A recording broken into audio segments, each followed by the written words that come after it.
Kisah pilu menimpa bocah berusia 7 tahun di Malang, Jawa Timur. Ia disiksa oleh ayah, ibu tiri, kakak tiri, paman, dan nenek tirinya selama 6 bulan terakhir. Korban juga disekap dan tidak diberi makan berhari-hari.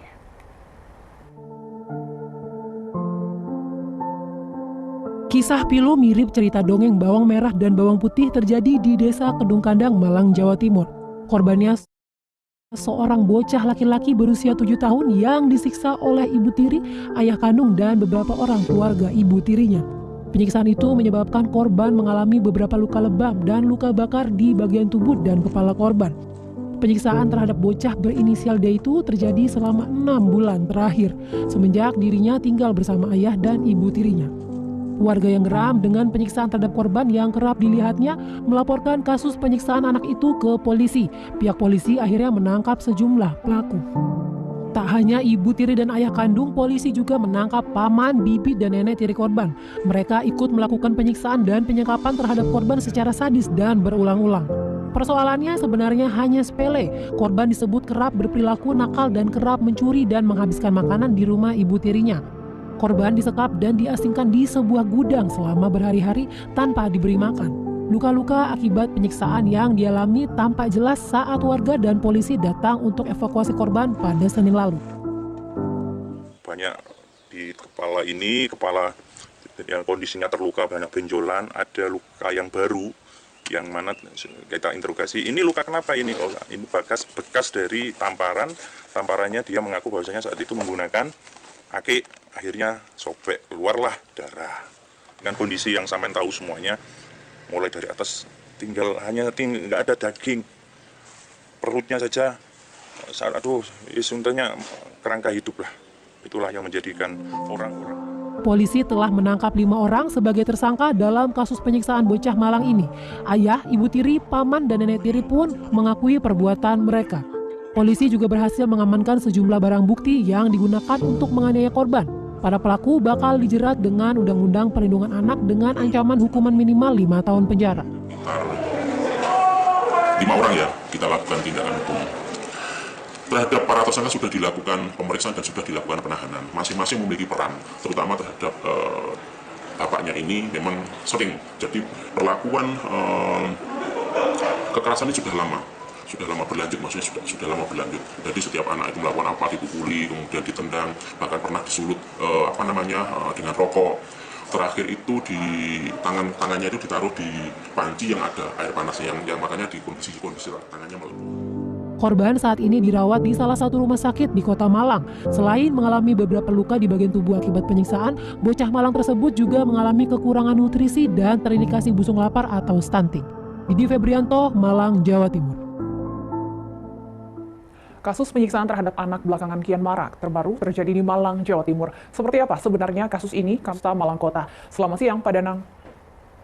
Selamat siang, Mbak. Baik, Pak Danang, saya ingin tanyakan dulu bagaimana kondisi korban saat ini dan apakah masih dirawat di rumah sakit? Medis di rumah sakit, untuk kondisinya semakin hari ada perkembangan positif. Kita doakan bersama semoga korban segera pulih dan sehat kembali.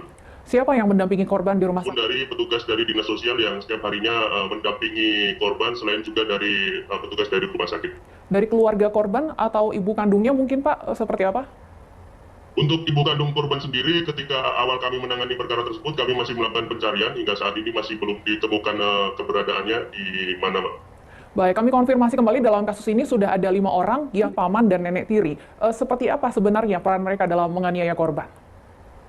Baik, jadi peran dari Bapak Tiri, inisial JA adalah yang bersangkutan pernah memasukkan tangan korban ke dalam panci berisi air mendidih, kemudian juga pernah memukul kepala korban menggunakan tongkat, kemudian dengan tongkat yang sama dilemparkan kepada kepala korban, pernah menginjak leher korban, dan memukul beberapa bagian anggota badan korban dengan tangan kosong, termasuk pernah menyundut lidah korban dengan rokok, Pak. Terus kemudian untuk EN, yaitu ibu tiri korban, pernah memukul pipi dan kepala korban. Kemudian untuk PA, ya ini kakak tiri dari korban, pernah memukul bahu dan tangan korban. Kemudian untuk SA, yaitu paman korban, pernah memukul bagian kepala korban. Kemudian untuk MI, pernah memukul dahi korban menggunakan pisau cutter. Jadi dipukulkan ke dahi korban sehingga menimbulkan luka. Demikian. Tirinya ya Pak, sudah berapa lama korban tinggal bersama keluarga ibu tirinya? Betul, jadi korban dari pengakuan ataupun dari keterangan para saksi sekitar 2 tahun, hampir 3 tahun untuk korban tinggal di rumah tersebut. Sudah 2 tahun Pak. Selama 2 tahun itu, apakah penganiayaan yang Anda sebutkan tadi sudah sering terjadi? Kalau dari pengakuan para tersangka, mereka mengakui baru terjadi beberapa bulan. Namun ketika nanti saksi korban sendiri sudah bisa kami periksa, tentunya kita akan cocokkan keterangan antara saksi korban dengan keterangan para tersangka tersebut. Yang mengherankan juga ikut menganiaya korban, Pak. Dari pengakuan tersangka, dari pemeriksaan ayah kandungnya, apa sebenarnya yang membuat ayah kandungnya sendiri tega menganiaya anaknya? Baik, jadi pengakuan dari ayah korban adalah sering mengambil makanan atau sering melakukan hal-hal kenakalan anak kecil yang membuat ayah korban ini marah kemudian melakukan penganiayaan. Untuk motif lain masih kita dalami, nanti setelah korban kondisi fisiknya sudah semakin membaik dan bisa dimintai keterangan, baru nanti kita perdalam. Ayah korban ini pekerjaan sehari-harinya apa, Pak Danang? Atau apakah...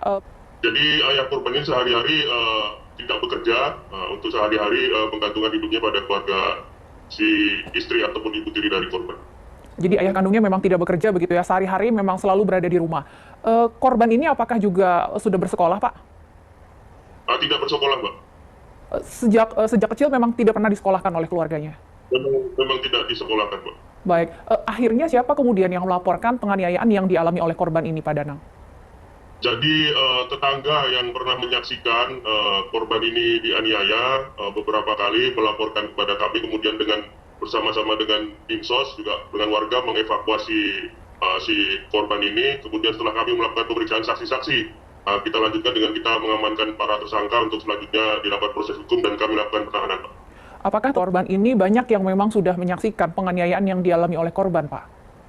Betul. Jadi para saksi kami di awal penanganan perkara ini adalah para tetangga korban yang mengetahui beberapa kali dilakukan penyiksaan terhadap korban. Lalu setelah sembuh dari perawatan, bagaimana Pak rencananya penanganan korban? Apakah akan dititipkan di panti sosial atau seperti apa?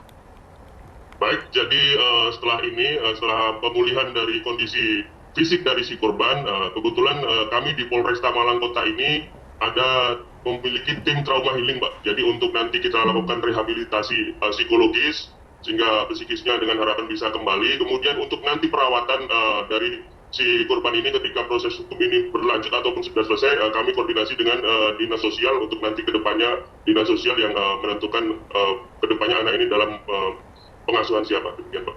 Baik, kita tentunya sama-sama berharap korban bisa segera pulih, baik secara fisik maupun juga secara psikologis. Terima kasih Kompol Danang Yudanto, Kasat Reskrim Polresta Malang Kota telah bergabung bersama kami.